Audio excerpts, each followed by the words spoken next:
بسم الله الرحمن الرحيم والصلاة والسلام على نبينا محمد وعلى آله وصحبه أجمعين. Okay, so this is lecture number 5 in chapter 2 Python for Data Science in the CS316 course. And today I'm going to continue talking about functional programming. So yesterday we have introduced the basic concepts of functional programming. And we introduced also Lambda expressions, if you remember. And today I'm going to talk about the most important tools and different types of expressions that we can use in functional programming with Python. In particular, we will talk about filter, map, reduce, and similar methods as well. So let me start with a reminder. Yesterday we have introduced Lambda expression, which allows to define an anonymous and small piece of a function that we create using the Lambda keyword. And the syntax, it starts with the Lambda keyword and then the list of arguments, and then we provide the expression. And you can have any number of arguments, but you can have only one expression that will transform these arguments in some of the ways. And this is an example on how we can define a method, a regular function, like for example, the sum of two numbers. We can express it as a Lambda expression, and we can assign it to a variable. So this variable will represent a function. And we've mentioned that this is possible because functions are considered as first-class objects in Python, and we explained this yesterday. And this allows to create a quick and disposable. It means we can create a quick function. Disposable, it means it will not reside in the memory. After it is executed, it's not going to be stored in the memory. So this is a summary of yesterday's lecture. Today we're going to talk about application of the Lambda expression in functional programming tools. And functional programming tools often involves operations that apply a function to a collection of data. A collection of data, for example, a list or a set or a dictionary. Okay? So some of these tools, map, filter, and reduce, are classical function programming tools heavily used in data science. They are used to transform data. So map transforms data that is in a collection, in a list, for example, or we can filter the data, for example, only remove, keep data under certain condition, or reduce. Reducing, it means, for example, calculating the average, calculating the sum, the maximum value. We have a list of data, and we are going to reduce this list into a number, okay, or one result. So let's have an overview about these different functions. So map is used to apply a function to every item of an iterable like a list, and return a list of results. So for example, I want to transform. So it's basically data transformation. I want to transform this list, okay, by doubling the numbers. So we can use map. And here we can define a Lambda expression that tells what to do for each item of that iterable. For example, here for every item n, I want to transform it into n multiplied by 2. So this map transformation will map this list into this list. And the resulting list will be the double of these numbers. Filter, okay, it constructs an iterator from those elements for which a function returns true or false. So it's going to filter the elements based on a certain condition. For example, here, I would like to filter this list by only considering numbers that are smaller or equal to 2. So by applying the filtering function, we're going to convert this list into a smaller list that satisfies this condition. So this condition, or this method, we can express it as a Lambda expression, where we have the arguments and here we have the expression. Is it clear? So we have also find. It will do the same thing. So here we will have an expression that returns a Boolean true or false, and based on this is going to find the first number. So it will return the first number that satisfies this condition. Reduce, on the other hand, it will apply a function of 2 arguments cumulatively to the item of a sequence from the left to the right, so as to reduce the sequence to a single value. Look here how to define reduce. We define 2 arguments, n and p and n. And these are considered as cumulative, yes, or yes, in the sequence, one after the other. And we will return p plus n. So if we apply this one, we're going to make 1 plus 2, we return a number, then this number will be 3 plus 3, and finally the least will be reduced to the sum of these numbers. We can also return the maximum value, and we will see examples. So this is just an overview about these functional programming tools that we will see in details. So additional functional techniques like list comprehension. It means we can create a list using Lambda expression. We have also generator expressions. It is similar to the list comprehension but generate items on the fly without storing them all at once. And I will show you examples and you will see the difference between both. Some of the modules available in Python about functional programming tools. We have functools.partial. We have iterative tools, and we have functool.reduce. These are different libraries that can be used for functional programming tools. Let's get started with list comprehension. So list comprehension, it provides a concise way to create a list based on existing list or iterable object. And basically it follows this basic structure. We have an expression, so it's a list that contains an expression that will be applied to each item of an iterable. And we can also add a condition. This is optional.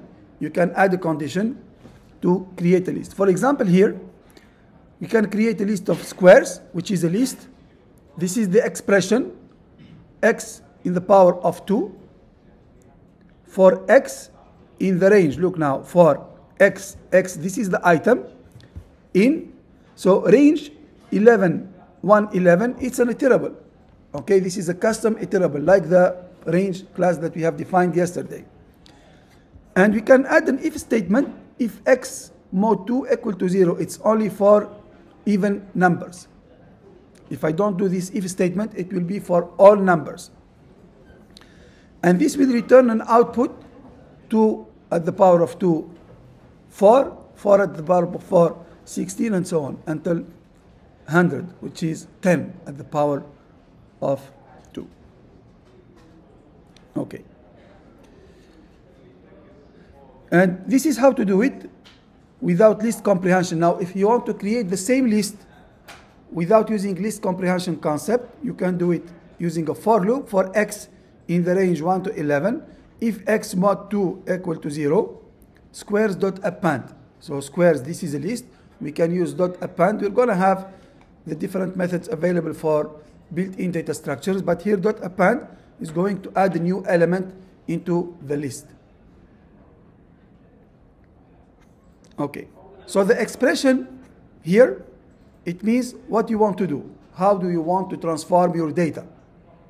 The iterable, it's the source of data. You're going to have a source. It can be a list, it can be a range, like we have done. So any kind of iterable, it can be applied to list comprehension. You can create a list from an iterable by applying an expression, a function, to all or part of its items. And here you can specify optionally a condition to filter, okay, only the elements that you want to process. And the benefit of using list comprehension, it reduces the number of line of codes. This is if you don't want to line something very verbose. Instead of writing 4 lines of codes, you can do it in only 1 line. Readability, so when you get used to these expressions, it will read easier once you become familiar. And performance, they are generally faster than the equivalent for loop. So in terms of performance, especially in data science, when you manage a huge amount of data, can save you a lot of time. Okay, so small programming tips, they can have major impact in the performance of your program. This is another example for filtering and transforming data by using a list of dictionary in this case. Not just a list of numbers, but list of dictionary. We have the people list. Can you close the door, please? So the first element is a dictionary, and we have a key name, and the value of the name here is Alice, and the age 25. So we can create a list, for example. We can create a list that contains the names of adult. Okay, so, and we consider that an adult is greater, has its age larger than 18. So how to do that? We can create adult names using list comprehension. So this is a list. I'm going to select person name for every item person in people. So what do we have here, person? It will be a dictionary. And this is how we select with the key. So I'm going to select all the names from the people if person age is greater than 18. So this is going to return Alice with age 25 and Kara with age 32. That's another example on how to apply list comprehension, but here for a list. Now here we have an iterable of range, and here we have an iterable, a list of dictionary. So it can be applied to any iterable. Something similar to list comprehension are generator expressions. So what is a generator expression? It's also a concise way to create a generator, which is a special type of an iterator that can generate values. But here, the characteristic of the generator expression is that it can be used only once. So if I call this generator once, it will disappear from the memory. And I will show you this in practice. So how to create a generator? So basically we use a parenthesis here, and it also has an expression. Look, it's pretty much similar to list comprehension. The only difference, instead of using these brackets, we use parentheses. So here is going to return a list, and here is going to return a generator. Okay, it's going to return a generator. And this is an example. So this is a generator squares. It will do the same thing. Okay, calculating the square of all x in the range between 1 and 10, and printing the different squares. That's another way also. We can do the sum of x at the power of 2 for every element in the range of 11. So this will calculate the sum of the squares, and this will calculate the squares. Okay, and you know, the good thing is that once this expression is executed, it will disappear from the memory. So you will optimize the memory consumption and the memory usage by using generator expressions. So in terms of memory efficiency, they consume less memory as items are generated and consumed on demand. And this is suitable for large data streams. Okay, now in data science, sometimes we have a huge amount of data coming in real time, and you want to execute them. So because the data is large, if we store every incoming data, is going to compromise the system storage. So by using generator expression to process data streams, we can optimize the memory usage to the best possible. In terms of performance, can lead to performance gain, especially in scenarios with large data sets, okay, because you will reduce the memory usage. And also composability, it can be simultaneously used with sum, max, mean, like we have done over here. Look, now I have applied the method sum to the generator expression. Let's look at this case. Now this is an example to filter and process an employee data. Imagine that we have this employee data. Every employee has a name, age, and the department. And here I create a generator expression to filter and extract the ages. So this is the generator expression. I would like to select the age for every employee if the department is engineering. And look, now I printed this one. I printed ages. So because this is an expression, I want to convert this expression to a list. So I used here typecasting to convert it to a list.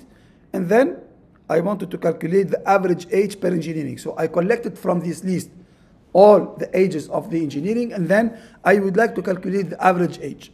So what happens here? Look. So the first print is going to generate a list that contains 30 and 35, which is fine. And now I would like to calculate the average of the ages in this list. What does it return here? It returns 0. Why? Is this normal? So look at the code. I have engineering ages, and then I would like to calculate the sum of engineering ages divided by the sum of employees, which is the average. In principle, this list, I want to calculate the average of this list. What would be the average of this list? 30 plus 35 divided by 2, it's 32.5. But we found 0. There's a problem with the code. Is it because in the second time it's not generated? Yeah, because the generator can be executed only once. Look now, here we have called this generator with the list. So at the time I've called it from the list, it will be executed and then disappear from the memory. This is why there is no longer a generator afterwards. Okay? The issue with the code arises because the generator expression in Python can only be iterated over once. This is how we optimize the memory. It's executed once and then disappear. So it doesn't stay in the memory. Look now, if I just print engineering ages without making a list, so because list is going to execute the iterator. Now I just print, it doesn't execute. So here it's going to return an object, generator object, with a certain memory ID. And then it will calculate the correct average, because I didn't run the iterator over here. Okay? It was not executed. It's not like here. When I apply to here, it's going to execute the iterator. Yes? This engineering ages, when we printed it, it just printed the location, for example. It prints the average of the ages. Look at the average of the ages. So basically, engineering ages will have 30 and 35. It's basically this one and this one. These are two engineering ages. Okay? So here it prints the correct average value. But not the... Yeah, because the generator expression was executed here, at this stage, not here. In this case, the generator expression was executed in line 14. So afterwards, when I wanted to execute it in line 19, it disappeared. In this case, I didn't execute it in the line 14, so it is executed only once in the line 19. Now, if I want to get both prints correctly, in this case, I will go back to the comprehension, the list comprehension. Okay, so if I change the parentheses by the brackets, I will be able to show both the list and the average value. Okay, these are small details, but you pay attention to them. I mean, the generator expression, it executed only once, and you use it when you want to optimize the memory, okay, and improve the performance of your program, especially when you have large amount of data. Something, it's an expression that you don't want to store. You want to execute it only once on demand. Okay. Moving forward, the map function is one of the most important functional programming tools in Python. And what it does, it's going to transform an iterable. So an iterable, like in Java, it's a collection, okay? Can be an array or a list or something similar. Apply to a given function for each item of an iterable. And returns, can be a list or a tuple, and returns a map object or an iterator. So this is the syntax. It has mainly two arguments, a function that makes the transformation, and an iterable, let's say a list. So what happens? We're going to apply this function to every element of that list. Let's see how it works. For example, here I have numbers equal a list of 1, 2, 3, 4, which is an iterable. Okay, and now I would like to calculate result map lambda. So now what is this? This is the function. Good marking. And you can define a function, by the way, before, a pure function, just a moment. Okay, and then I'm going to apply this function to all the numbers. So what happens? It's going to result to a new list that contains the double of each element in the list by applying the map function. Yes? So in the lambda function, is it the same as the Lisp programming language? Honestly, I don't know Lisp. But map, it exists in several languages. Okay, several languages, especially those who support functional programming, you will find it. There is also in Java, in other languages as well. Yeah. So It's not tied to Python only. Oh, it's not tied to it. So Yeah, it's Lisp. even in JavaScript, in Yes. TypeScript, yes. It's also there. Yeah. It's the same format as all the other Yes, languages. it's basically the same concept. Now it's a concept. The language is just a mean to develop, but the concepts are shared among programming languages. Okay. So something also what we can do, we can add elements of two lists, and this is why here, if you see in the expression, okay, we can have other arguments. These three dots, it means we can have other arguments. Now, if I define list 1 as 1, 2, 3, and list 2 as 4, 5, 6, we can use a map function and takes two arguments. Here, two arguments, because we're going to use one argument from list 1 and the second argument from list 2, and then I will make the sum. So this will result into a new list that will add element, okay, based on their indices, one by one. Okay, so the benefit of using the map function is the efficiency. It has a lazy evaluation. The elements are processed on demand. This is what we call the lazy evaluation. Saves memory and potentially computing time. You don't need to define functions before, okay, and store them in the memory. You just define them in line and they will disappear after execution. Clean and expressive, okay, simplifies the code and avoid explicit loops for applying operation on a iterable. And versatility, it works with any function, okay, that can be applied to element of an iterable. This is another example. This is a code without using a map function. So for example, I have a list of temperature and I would like to make the conversion from Celsius to Fahrenheit to all these lists. So in the classical way, you're going to create temperature in Fahrenheit as an empty list, and then you can use a for loop to go through all the elements and append these elements one by one to the new list. And finally, we can show this one. Now, if we want to do it better, we can use the map function. Okay? We can define Celsius to Fahrenheit. So we can define it here. That's just to show you that we can define a function and use it inside the map function. Or maybe better, we can use a Lambda expression that will take C as input and return, this is the expression, as an output. This is also possible. Okay, I'm showing you different alternatives. So, but using Lambda expression, this is less verbose than defining a function in advance. So this function will be storing in the memory, but you can use it later on in map and applied to these different numbers. Okay. So these slides present some advanced concepts and performance of the map function in Python. Okay, so basically the map function also immediately stops and raises an error if the function it applies throws an exception. For example, if you use a function and inside this function you made an exception, dividing by 0, for example. Okay, so in this case, map will immediately stop and also raise the same error, so you can manipulate it, you know, using try except blocks.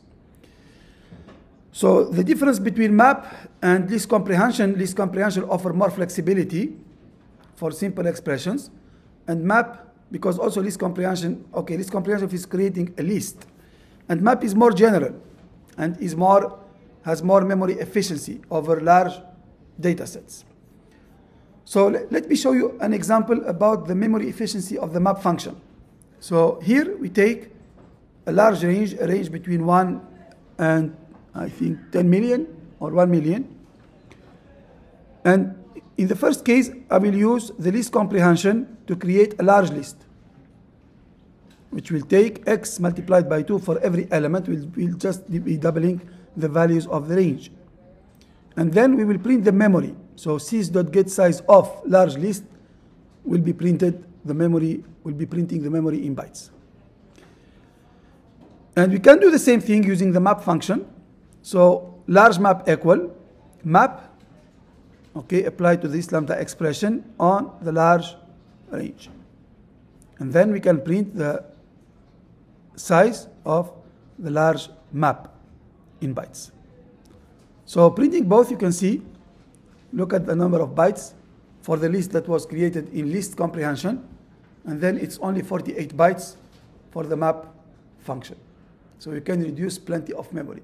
Imagine that you work with large scales, a lot of data that you want to process. So the map function offers greater efficiency for the memory storage.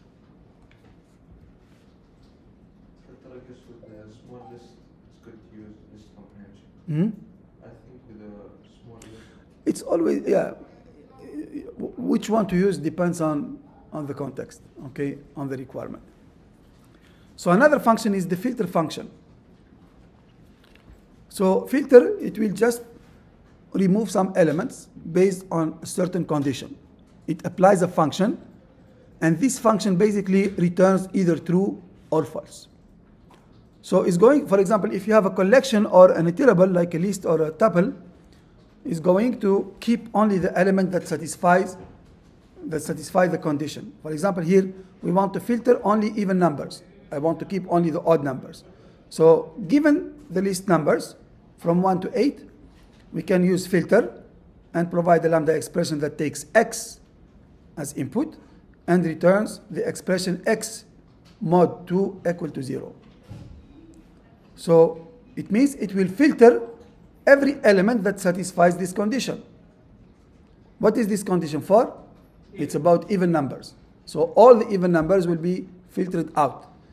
And at the end, the result will be 2, 4, 6, and 8. It will keep the even numbers and remove the odd numbers. So every element will be kept that satisfies this condition will be kept, and all other elements will be removed. We can also use known as a function. Look here, I want to filter out the non-true values in the list. Imagine that you have a list, it has 0, hello, this double quote, known, 42, and false. So if you use filter known here, every element that is equal to 0, empty string, or known or false will be filtered. So known here is like a condition that will filter not only known, but also numbers equal to 0, empty string, false are considered as a known function, okay? And we return only hello and 42. Yes? Doctor, in the first example, when writing in the second line, result equals filter lambda, Yeah. can we say numbers equals filter? So just No, this is the expression. This is the expression how we do it. so you cannot use the same list as the Which list? numbers. You use it here? Yeah, you can. Can you say numbers equals filter lambda and then the same thing? No. No. Because here we have data immutability. Data must be immutable. We talked about data immutability yesterday. This data is not changed. We create a copy of the data, the result. Yes. Shouldn't the output be the empty ones like 0, none, since we're filtering based on none? Yeah, it removed 0, it removed the empty string, it removed false, and it removed no. It only kept hello and 42. So when we're filtering, we will give it a parameter. We don't want this parameter to be in the new list, or we want it to be in the new list? No, for the known, it will remove these parameters. Here is going to keep the condition, the true condition. Yes, yes, yes, yes. Okay, so it shares mostly the same benefits as the map function. Okay, this is another example without using lambda expression. Okay, it's the same example. This is how we do it here. We can define is even and return true or false based on this function. And this is the equivalent using the lambda expression.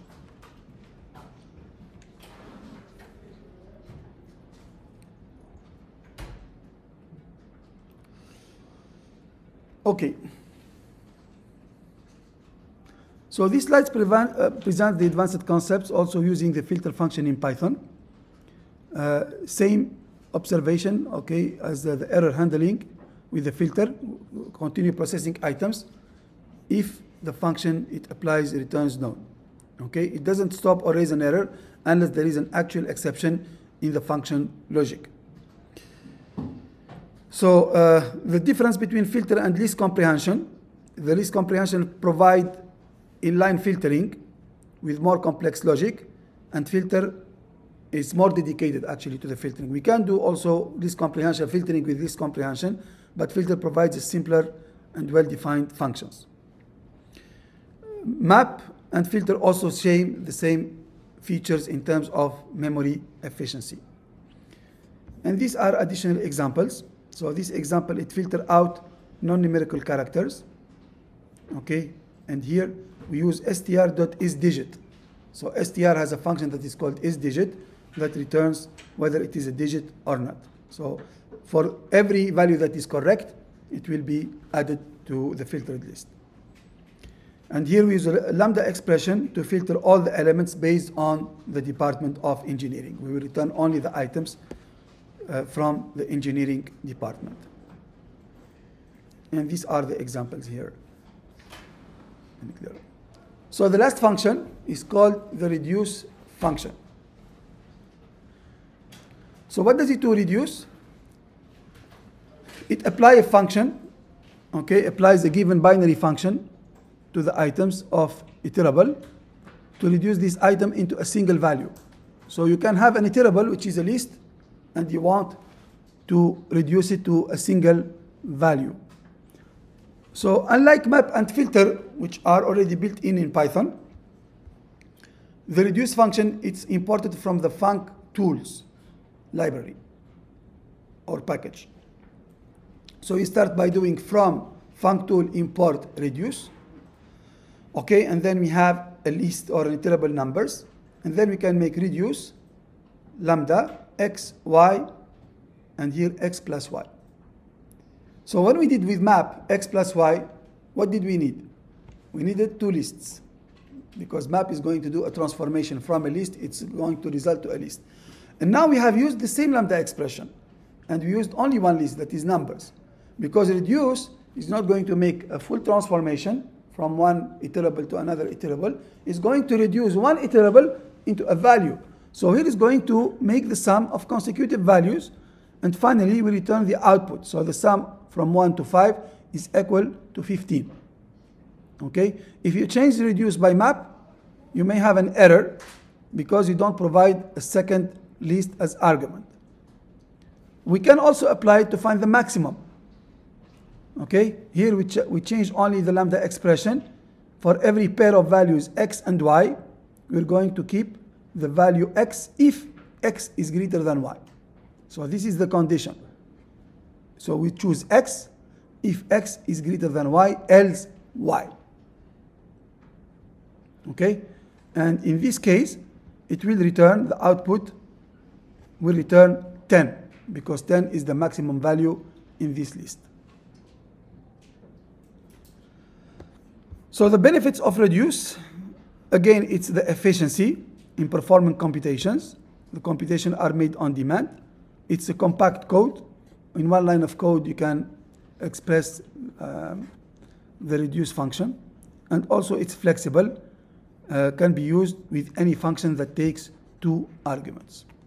Okay, this is for the sum, and this is for the maximum. Pretty much it for today. We have completed with functional programming. Inshallah, tomorrow we're going to have a lecture about built-in data structures, and then we will start with NumPy, Pandas, and the advanced tools of data science with Python.